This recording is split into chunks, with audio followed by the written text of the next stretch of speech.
Big boss Kannada season 11ರಲ್ಲಿ ಭಾಗವಹಿಸಿದ್ದ ಸ್ಪರ್ಧಿಗಳ ಪೈಕಿ ಈಗ ಹೆಚ್ಚಿನವರು ಬ್ಯುಸಿಯಾಗಿದ್ದಾರೆ. ಭವ್ಯ ಗೌಡ, ತ್ರಿವಿಕ್ರಮ್, ಐಶ್ವರ್ಯ, ಶಿಶಿರ್ ಸೇರಿದಂತೆ ಕೆಲವರು ಸೀರಿಯಲ್ನಲ್ಲಿ ತೊಡಗಿಸಿಕೊಂಡಿದ್ರೆ, ಉಗ್ರಂ ಮಂಜು, ರಜತ್ ಕಿಶನ್ ಸೇರಿದಂತೆ ಇನ್ನೂ ಕೆಲವರು ಸಿನಿಮಾದಲ್ಲಿ ನಟಿಸುತ್ತಿದ್ದಾರೆ. ಆದರೆ ಅನುಷಾ ರೈ ಬಗ್ಗೆ ಮಾತ್ರ ಯಾವುದೇ ಅಪ್ಡೇಟ್ ಇರಲಿಲ್ಲ.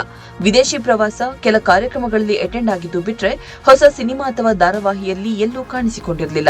ಆದರೀಗ ಅನುಷಾ ರೈ ತಮ್ಮ ಅಭಿಮಾನಿಗಳಿಗೆ ಗುಡ್ ನ್ಯೂಸ್ ಕೊಟ್ಟಿದ್ದಾರೆ. ಇವರ ಹೊಸ ಸಿನಿಮಾ ಒಂದು ಸೆಟ್ ಏರಿದೆ. ಬೆಂಗಳೂರಿನ ಮಲ್ಲೇಶ್ವರಂನಲ್ಲಿರುವ ಲಕ್ಷ್ಮೀ ನರಸಿಂಹ ಸನ್ನಿಧಿಯಲ್ಲಿ ಹೊಸ ಚಿತ್ರದ ಮುಹೂರ್ತ ಸಮಾರಂಭ ನೆರವೇರಿದೆ. ಇದರ ವಿಡಿಯೋವನ್ನ ಅನುಷಾ ತಮ್ಮ ಇನ್ಸ್ಟಾಗ್ರಾಂನಲ್ಲಿ ಹಂಚಿಕೊಂಡಿದ್ದಾರೆ. ವಿಶೇಷ ಎಂದ್ರೆ ಈ ಚಿತ್ರದ ನಾಯಕ ಕ್ರೇಜಿ ಸ್ಟಾರ್ ರವಿಚಂದ್ರನ್ ಪುತ್ರ ಮನೋರಂಜನ್. ನನ್ನ ಮುಂದಿನ ಹೊಸ ಆರಂಭ, ನಿಮ್ಮೆಲ್ಲರ ಆಶೀರ್ವಾದ ಹಾಗೂ ಸಪೋರ್ಟ್ ನಮಗೆ ಬೇಕು ಎಂದು ಇನ್ಸ್ಟಾದಲ್ಲಿ ಅನುಷಾ ಬರೆದುಕೊಂಡಿದ್ದಾರೆ. ಯುವ ಪ್ರತಿಭೆ ರುದ್ರೇಶ್ ನಿರ್ದೇಶನದಲ್ಲಿ ಈ ಸಿನಿಮಾ ಸೆಟ್ ಏರಿದ್ದು, ಮನೋರಂಜನ್, ಅನುಷಾ ರೈ ಜೊತೆ ಬೃಂದಾಚಾರ್ಯ ಕೂಡ ಇದರಲ್ಲಿದ್ದಾರೆ. ಇದರಲ್ಲಿ ಅನುಷಾ ರೈ ಸ್ಪೆಷಲ್ ಪಾತ್ರದಲ್ಲಿ ಅಭಿನಯಿಸುತ್ತಿದ್ದಾರಂತೆ. ಒಂದೊಳ್ಳೆ ಕಂಟೆಂಟ್ಗೆ ಕಮರ್ಷಿಯಲ್ ಟಚ್ ಕೊಟ್ಟು ರುದ್ರೇಶ್ ಕತೆ ಹೆಣೆದಿದ್ದಾರೆ. ಈ ಹಿಂದೆ ಸಾಹೇಬ, ಬೃಹಸ್ಪತಿ, ಮುಗಿಲ್ಪೇಟೆ ಪ್ರಾರಂಭ ಸಿನಿಮಾಗಳನ್ನ ಮಾಡಿದ ಮನೋರಂಜನ್ ರವಿಚಂದ್ರನ್ ಈ ಬಾರಿ ಕಂಟೆಂಟ್ ಇರುವಂತಹ ಕತೆಗೆ ಕೈ ಹಾಕಿದ್ದಾರಂತೆ.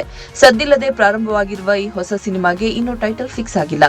ಇದು ಮನೋರಂಜನ್ ರವಿಚಂದ್ರನ್ ನಟನೆಯ 5ನೇ ಸಿನಿಮಾ. ವೈಎಸ್ ಪ್ರೊಡಕ್ಷನ್ ಬ್ಯಾನರ್ ಅಡಿಯಲ್ಲಿ ಶ್ರೀನಿವಾಸ್ ಎಂಬುವರು ಈ ಚಿತ್ರಕ್ಕೆ ಹಣವನ್ನ ಹೂಡುತ್ತಿದ್ದಾರೆ.